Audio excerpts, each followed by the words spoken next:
¿qué tal? ¿Cómo les va? Vamos a hablar de cabeza ósea. Daremos una pequeña introducción a este primer video. Vamos a decir que la cabeza ósea es un conjunto de huesos planos e irregulares que se encuentra ubicada en la región más superior de la columna vertebral. Está dividida en dos regiones, el neurocráneo y el viscerocráneo. Acá lo vemos mejor en detalle. El neurocráneo ubicado en la región postero-superior y el viscerocráneo ubicado en la región antero-inferior.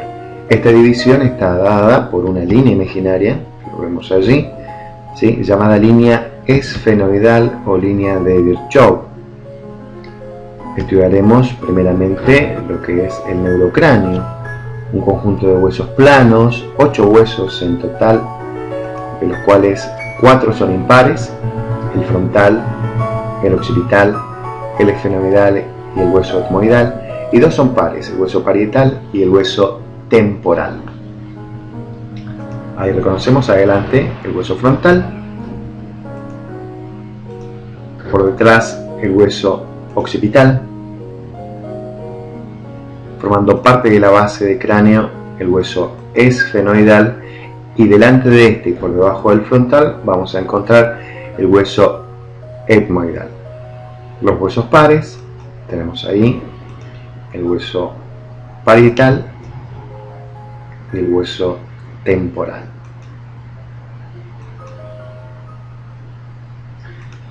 Vamos a ver que este cráneo puede estar dividida por un plano imaginario, ahí lo estamos viendo en la animación, en dos regiones.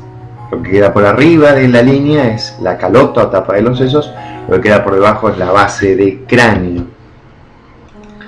Esta línea une dos puntos: uno, la glabela, que se encuentra entre ceja y ceja, ¿sí?, a nivel de la sutura metópica del hueso frontal, y por detrás una protrusión que corresponde a la protuberancia occipital externa. Y trazamos la línea, ¿sí?, de división, y sobre un corto sagital y sobre una imagen observamos el plano, ¿sí?, imaginario, la calota por arriba, la base de cráneo por debajo. En este plano imaginal también trazaremos la línea, vemos la calota abovedada, ¿verdad?, ¿sí?, y la base de cráneo por debajo.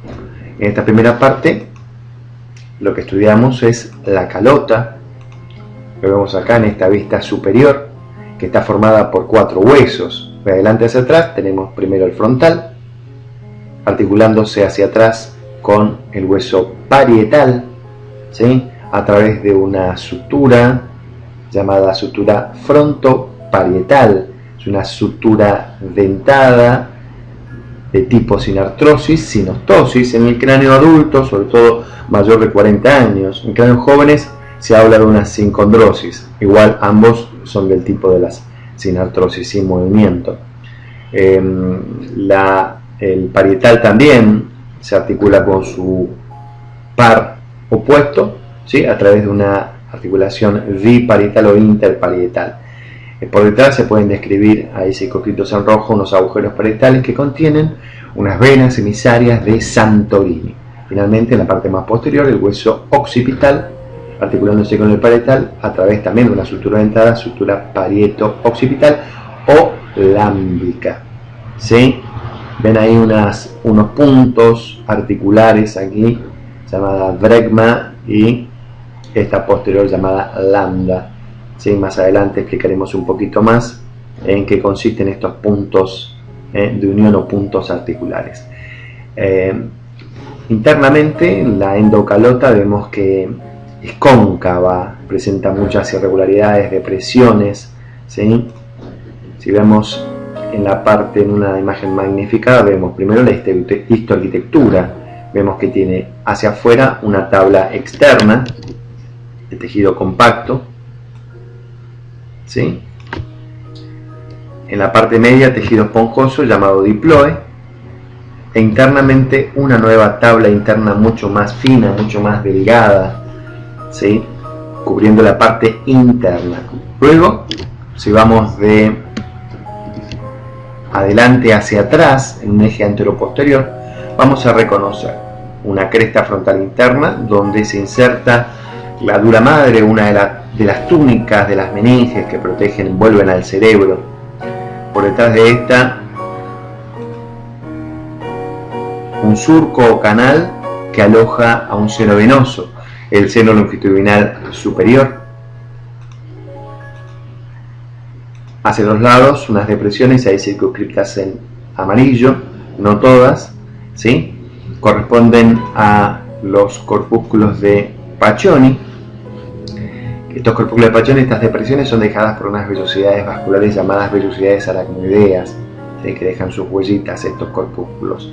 Y lateralmente, sobre todo en el hueso parietal, observan ahí, las impresiones son hoja de higuera. Las impresiones están dadas por las ramificaciones de la arteria meningea media, que es una de las ramas de la arteria maxilar interna. Estos huesos que conforman la calota tienen la particularidad de que se osifican a partir de un tejido mesenquimático directamente, de allí que se denominen de osificación intramembranosa o endesmal. Si retiramos la tapa de los sesos, ahí podemos apreciar en esta imagen la dura madre, ¿verdad?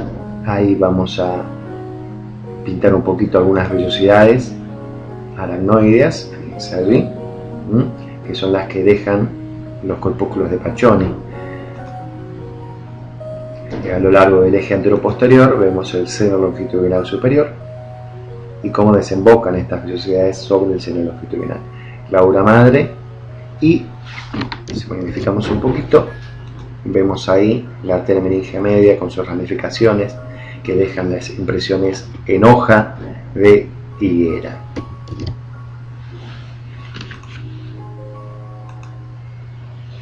Con respecto a endobase, vamos a ver que esta se encuentra dividida por tres fosas: fosa anterior, fosa media y fosa posterior. Está limitado adelante por una línea imaginaria que pasa por el hueso frontal y otra línea imaginaria que pasa por el hueso occipital. Existen unas líneas medias, hay una pintada en roja, la otra en celeste, ¿sí? Que marcan los límites de cada fosa. Este límite posterior, en rojo, que sería el límite posterior de la fosa anterior, y límite anterior de la fosa media, pasa a través del ala menor del efenoides, la apófisis clinoides anterior y del borde posterior del canal óptico, ¿sí? Acá. Entonces el borde posterior del ala menor del efenoides, la apófisis clinoides anterior y el borde posterior del canal óptico, ¿sí? Esta línea celeste marcaría el límite posterior de la fosa media y el límite anterior de la fosa posterior, que pasa a través del borde superior del peñasco y la lámina cuadrilátera con las apófisis clinoides posteriores, ¿sí? Aquí marcamos el borde superior del peñasco, la lámina cuadrilátera y las apófisis clinoides posteriores. En una segunda etapa, en una segunda grabación, iremos describiendo cada uno de las siguientes fosas, sus elementos de paso, accidentes, elementos de comunicación. Muchas gracias.